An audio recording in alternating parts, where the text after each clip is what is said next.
Assalamualaikum warahmatullahi wabarakatuh. Perkenalkan, nama saya Riris Tias Pramesti dengan NPM 19160090 dari PGSD 4A. Di sini saya akan menjelaskan mata kuliah Sejarah dan Budaya Lampung yang berjudul Lampung, Masa Hindu dan Buddha. Dari sumber Cina diketahui bahwa kerajaan yang pertama kali di Provinsi Lampung yaitu Kerajaan Tulang Bawang pada abad ke-7. Nah, pada tahun 644 disebut dengan Molayu. Nah, itu nama negerinya. Di samping itu disebut nama Tolang Pohiwong, Molosi, Kamboja, dan Gempa. Dengan menyatukan kedua kota tersebut, Tolang dan Pohiwang menjadi Tulang Bawang, yang merupakan suatu kerajaan yang tertua di daerah Provinsi Lampung. Kemudian, ada dua tempat yang diperkirakan sebagai pusat kerajaan Tulang Bawang, yaitu di daerah sekitar Pedada, di dekat Muarawai Tulang Bawang atau di sekitar Pagar Dewa. Selanjutnya ada sistem kenegaraan dan pemerintahan. Dengan munculnya Kerajaan Sriwijaya, maka nama Kerajaan Tulang Bawang tidak dijumpai lagi dalam kronik Cina. Kerajaan Sriwijaya timbul pada tahun 683 Masehi. Sebagaimana diketahui dari prasasti, kedudukan Bukit di Palembang menguasai Nusantara bagian daerah barat pada masa kejayaannya. Bukti yang tertulis mengenai usaha Sriwijaya untuk menaklukkan Kerajaan Tarumanegara dapat diketahui dari prasasti Kota Kapur di Bangka yang berangka pada tahun 688 Masehi. Dengan ditemukannya prasasti Palas Pasembah di Lampung Selatan, tepatnya pada daerah Kalianda, bahwa daerah Lampung dijadikan basis untuk menguasai Pulau Jawa. Nah, isi dari prasasti Palas Pasembah tersebut hampir sama dengan prasasti Kota Kapur dan prasasti Karangbrahi yang terdapat di Provinsi Jambi. Prasasti Palas Pasembah ini telah dibaca dan diterjemahkan oleh Profesor Bukhari. Beliau adalah seorang arkeolog Indonesia pada tahun 1968. Prasasti ini memakai aksara Palawa dan bahasa Sanskerta, memiliki huruf dan banyak persamaan dengan prasasti Karangbrahi yang ada di kota Jambi dan Bangka. Prasasti batu tertulis Palas Pasembah ini berbentuk setengah bulat lonjong dengan tinggi 64 cm dan dengan lebar 75 cm, kemudian tebalnya 20 cm dalam 13 baris dan berhuruf Palawa dan bahasa Melayu kuno.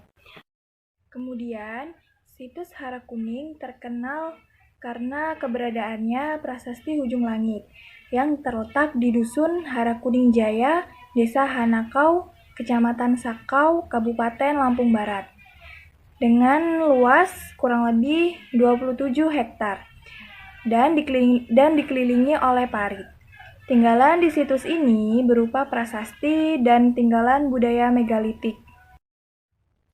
Tinggalan budaya megalitik terdapat di bagian tenggara area situs. Tinggalan megalitik tersebut berupa batu datar, arca megalitik, dan batu bergores. Selanjutnya ada prasasti Hujung Langit. Prasasti Hujung Langit ini sebagiannya terkubur di dalam tanah. Prasasti terdiri dari 18 baris tulisan yang digoreskan pada permukaan batu yang menghadap ke sebelah utara. Selanjutnya ada batu bedil. Batu bedil ini diperkirakan berasal dari sekitar abad ke-10 Masehi, yang ditemukan di Pulau Panggung, Desa Gunung Meraksa, Kecamatan Pulau Panggung, Kabupaten Tanggamus. Prasasti batu bedil ini dituliskan pada sebongkah batu yang berukuran kurang lebih 157 cm dan dengan lebar 72 cm. Prasasti ini terdiri dari 10 baris dengan tinggi huruf kurang lebih 5 cm. Tulisan tersebut berada dalam satu bingkai. Pada bagian bawah bingkai terdapat goresan yang membentuk padma atau bunga teratai. Kondisi huruf tersebut sudah aus, namun pada beberapa bagian masih bisa kita baca. Materi selanjutnya yaitu perkembangan seni dan budaya. Pada awal abad pertama, Hindu yang masuk ke Indonesia memberi pengaruh pada kerajaan Sriwijaya dengan mewariskan kebudayaan Hindu di Lampung yang dilanjutkan pada kerajaan Majapahit. Bahkan sampai sekarang komunitas Hindu dan Buddha masih berada di Lampung, seperti upacara tradisional. Kesenian merupakan bagian dari kehidupan beragama. Kesenian yang berkembang selalu dihubungkan dengan upacara-upacara keagamaan. Dalam bidang seni rupa, misalnya bidang arsitektur, mulai dari berkembangnya bentuk rumah Lampung yang nantinya berkembang menjadi desain yang khas. Mengingat kebutuhan untuk mempertahankan diri dari binatang buas dan banjir, pada saat itu perkampungan selalu dibangun di tepi sungai. Maka bangunan selalu dibuat tinggi dan bertiang. Masuknya Hindu ke Lampung dapat melalui Pulau Jawa atau wilayah Sumatera lainnya yang membawa gamelan. Dan gamelan tersebut bernama Talo Balak Gamelan Lampung. Berbagai upacara adat di daerah Lampung sering diikuti dengan berbagai kegiatan dalam bidang seni yang melibatkan seni tradisional Lampung. Sering dilakukan pada upacara pernikahan, penyambutan tamu, dan acara resmi lainnya. Selain alat musik, Provinsi Lampung juga memiliki beberapa tarian yang dipakai dalam acara-acara resmi. Contohnya yang pertama tari sembah, tari piring, tari segah pengunten, dan tari serumpun. Materi selanjutnya yaitu sistem religi dan kepercayaan. Agama Hindu merupakan agama yang dianut oleh penduduk. Kemudian mereka masuk pula ke pengaruh agama Buddha yang berkembang melalui kerajaan Sriwijaya. Kemudian upacara doa tersebut masih menggunakan kemenyan, terutama untuk kepedalaman.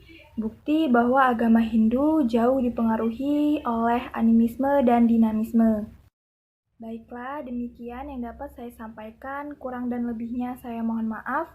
Wassalamualaikum warahmatullahi wabarakatuh.